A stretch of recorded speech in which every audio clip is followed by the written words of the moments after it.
Welcome to the history of recovery failures. This is the presentation, and I'm tired, so we're gonna go. It's gonna be short. What is 1961 You'll see. So, since the beginning of time, or I guess the beginning of spaceflight, recovery systems have been failing. These are most of the major failures I could find for recovery systems. Most of them are also Russian. Just saying, if you look at those, there's also a lot of separation failures. We don't tend to have issues with separation, but we seem to have issues with the parts that everybody else has done really easily.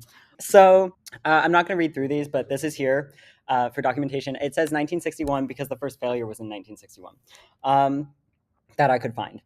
The Waterloo Rocketry recovery system, like subsystem, was founded in 2018. This is the 2019 design. They didn't have one for 2018 in the drive. I don't know why it didn't work. And then we moved to reefing in 2021. I have no clue what happened between 2023 and 2018 and 2023. I asked people, they didn't respond to me. So it's kind of a black yes. Mostly, it was the origins of reefing. It was kind of bad, is what happened.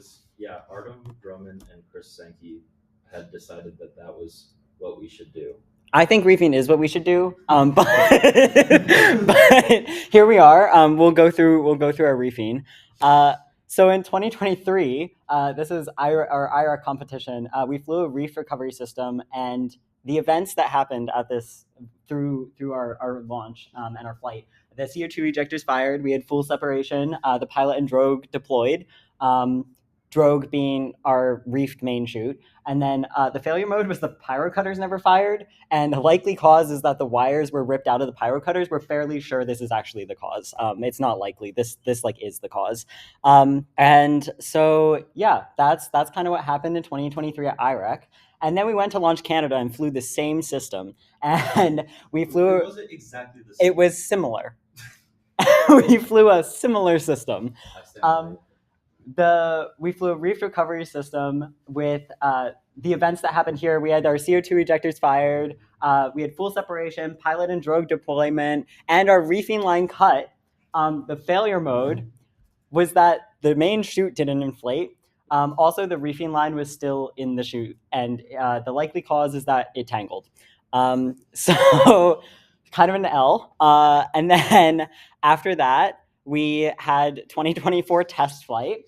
As you can see here, it didn't go great, but this was not a recovery failure. We had no events because we did not get high enough to have an event, and then we went nose down into the ground from 300 feet in the air, and this is the result of that. Notably, this rocket was made of cardboard. So. It was. So if you can see the fins like over here, we've got some plywood and some cardboard rocket.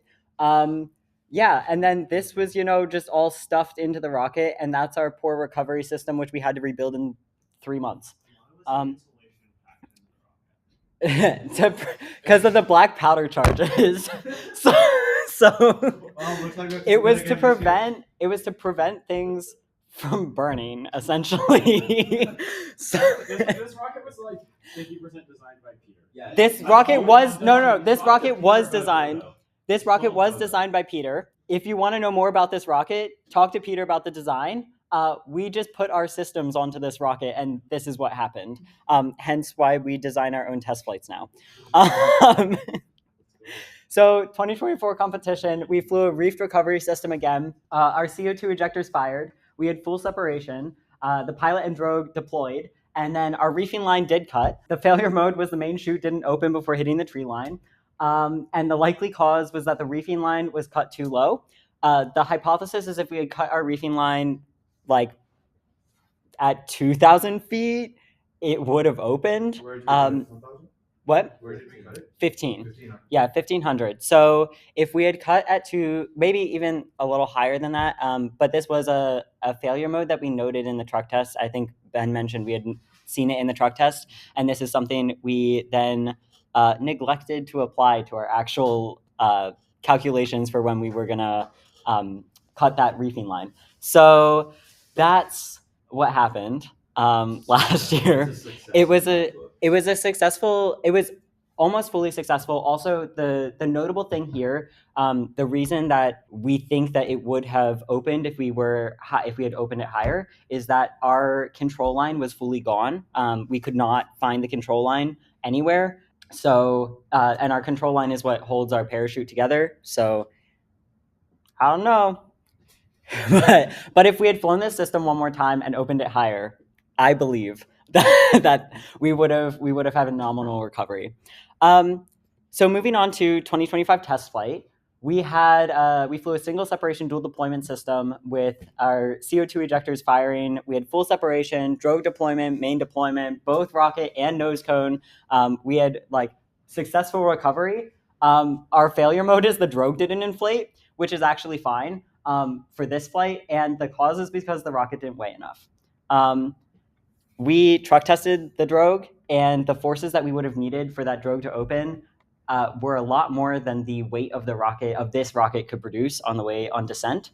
And so, if we had, weighed our rocket a little more, which wasn't an option, maybe our drogue would have opened. But this is a successful recovery. Like we came down slowly, we came down at our target rate, and yeah, both are. This is our main shoot, but we also had a successful recovery on the payload side as well. And then we go to 2025 Launch Canada competition. So we had a single separation dual deployment system again. And then our CO2 ejectors fired. We had full separation, drogue deployment. And okay, actually, this is wrong because I didn't edit this slide. Anyways, we had CO2 ejectors fired. We had full separation. We don't know what happened. We don't know what happened here. This didn't happen. And then we had a failure mode of ballistic descent, and then we were unable to retrieve it. The likely cause or the current theory is that drogue broke off somehow, but we have some more theories on the next slide. Also, this is me looking for the payload in a lake early in the morning. So 2025 comp failure, what could have caused the failure? We came up with a few options or a few theories on what could have gone wrong. We don't know what went wrong, and we can't really know unless we find the rocket or like a piece of the parachutes or literally anything. So kind of hard to tell, but from our best guess, the pilot we had our pilot shred, which would prevent us from pulling the drogue and main out. The opening loads were 4 times higher than expected, so something broke apart. The drogue shredded due to significantly higher than expected horizontal velocity, which is also possible as our drogue came out and then shredded. And then also there's the potential that the main shredded. So like maybe we deployed everything and then the main shredded. So yeah, those are kind of our failure modes for this past comp. And we're reiterating to build a stronger system this year.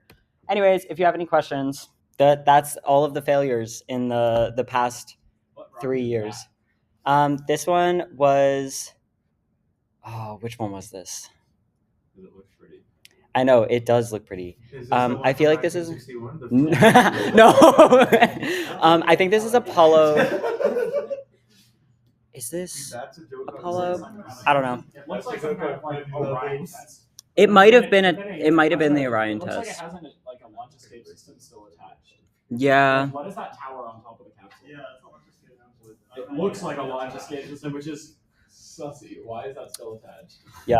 Anyways, lots of fun. And this presentation is primarily documentation, so we know what went wrong because I couldn't find documentation on the other ones in the drive. So there we go. Now we have documentation. Yay.